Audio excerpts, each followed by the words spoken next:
So Paragatiya Jyot inside a heart of a divine soul is how God manifests. The Creator comes into the creation, and in Gurbani that's also called Paragatiya Jyot or Avatar.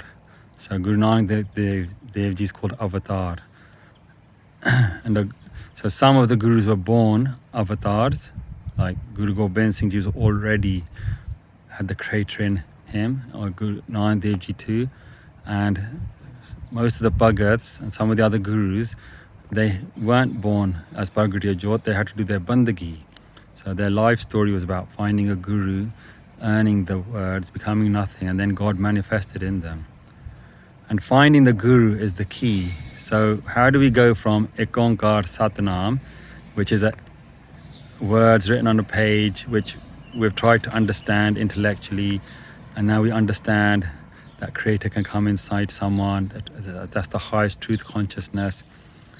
How do we become Ek Onkar Satnam? Not just by thinking, not just by talking, not by these words. Guru Nanak Dev Ji says, by Gur Prasad.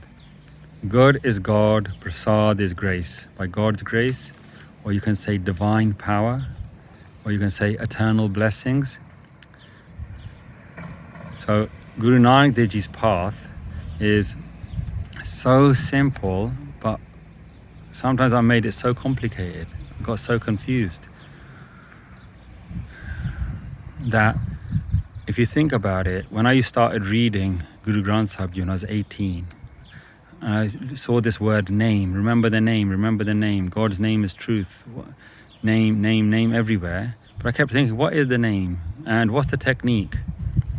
So, because Ek Onkar Satnam gets translated as one God whose name is true. So then I used to wonder, what is the name? And it says, everywhere it says, remember the name, remember the name, remembering the name all pains go, Dukh Banjan Tera Naam.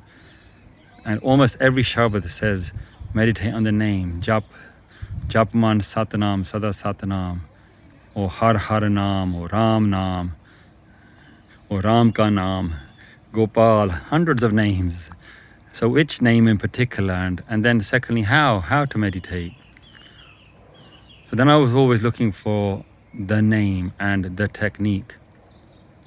And some groups I went to, they had breathing techniques, and they had the name that they followed, mostly Waheguru and Sikhs. But when I met Harbhajan Singh Yogi, the 3HO, they have hundreds of techniques and different ways to meditate on lots of names, breathing techniques, how to focus inside, how to pump your stomach, how to hold a position. As you're doing yoga, how to breathe in and breathe out, breathe in Sat, breathe out Nam. And so then that's confusing. And then the question was, well, Guru Nanak Dev Ji could have written that. Tan Tan Guru Arjan Dev Ji, when they compiled Tan Tan Sri Guru Granth Sahib Ji, they could have 1430 pages. They could have had one page with just a technical description, sit like this, close your eyes, focus here, chant this many times, but they didn't. So then the question was, well, why didn't they? Because they didn't know that we would need to know, or so Guru Nanak Dev Ji and Gurbani actually teaching something different? Because gurus were aware of yogis and their techniques and their mantras, and they were aware of Hinduism and Jains and Buddhists and Islam. So they were aware of technical manuals in the Vedas and other places. So they could have easily have written that, but they didn't. But they did write the way, and the way is Gur Prasad. So Gur Prasad is the whole key of Gurbani, that you can have all this intellectual knowledge, you can be doing all kinds of meditations on mantras, you could be holding all kinds of positions, you could be doing all kinds of penances on your body, leaving the family, living in caves and jungles and not eating, standing on your head, whatever people were doing, but inside your ego does not go, and the 5 demons do not go. No matter how much you want to control your anger, you might think, I'm such an angry person, oh, I lose my temper all the time. but I'm going to control it tomorrow, and tomorrow you get angry again. Because everything is under the control of Tan Tan Ek Onkar Satnam, the one God named truth. And all we can do is humbly pray at his feet for grace. And that Gur Prasad is God's grace.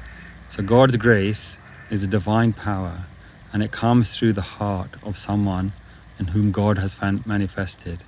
So God has his grace through the Pargatiya Jyot, through the enlightened soul. So that's why all of Gurbani is saying, find the saint of your time, find the Guru. The Guru is God inside that soul, and that God can grace you, Gur Prasad. And then when that Guru, God inside the heart is the Guru, blesses you, Gur Prasad, they give you the Naam, and the Naam, and they tell you how to just sit and remember it in your Surat, Shabad Surat Damil.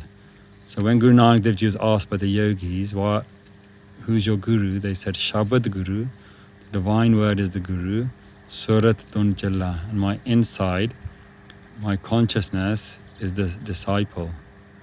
So you sit, once a Guru blesses you, makes that connection to you inside to your soul, then you just repeat God's name inside your mind. So the name is the Shabad Guru, your inside is the Surat, the sound you listen to inside your mind, Satnam, Satnam, the name the Guru gave you, is the connection. And Babaji used to say, every time you say Satnam, your Guru is waiting in the light, pulling you into the light, and pulling us out of the darkness of our mind. So to understand Ik Onkar Satnam, we can understand it at an intellectual level. We can go to the roots of this word. Ik means the one outside, the creator. And then Onkar comes from the roots of Om. It means God in the creation. But Ik Onkar is the whole thing, and it's the highest truth consciousness, which is also the highest part of us.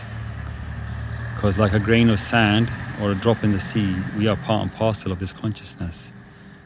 And how do we connect to it? Because the creator doesn't come into the creation, we need to find someone who's a Pargatiya Jyot. And that Jyot is the closest creator, Ik Onkar Satnam, has come into the creation. And then to find such a person, we fall to their feet, we serve them, like the second Guru served the first Guru, the third Guru served the second Guru. We serve them, can't order them, nothing's in our control. And then they show us the way of Gur Prasad, of divine power, of eternal blessings, of God's grace. And it's as simple as that. And all of Gurbani, the Gurus, the Bhagats, the poets, they're telling the same story again and again and again. And we have to do it in our time. We have to do it in our own time. Same way the second Guru found the first Guru, we have to find the Guru of our time. Same way the Guru of his time blessed him, Tan Tan Guru Nanak Dev Ji with the Gur Prasad, that's how we'll get blessed. Same way Guru Angad Dev Ji served, we have to serve.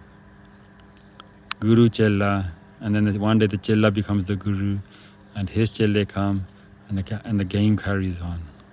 So Ik Onkar Satnam Gur Prasad, bless us all.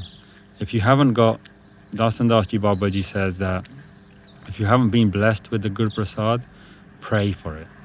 Pray every day, Ik Onkar Satnam, please bless me with the Gur Prasad.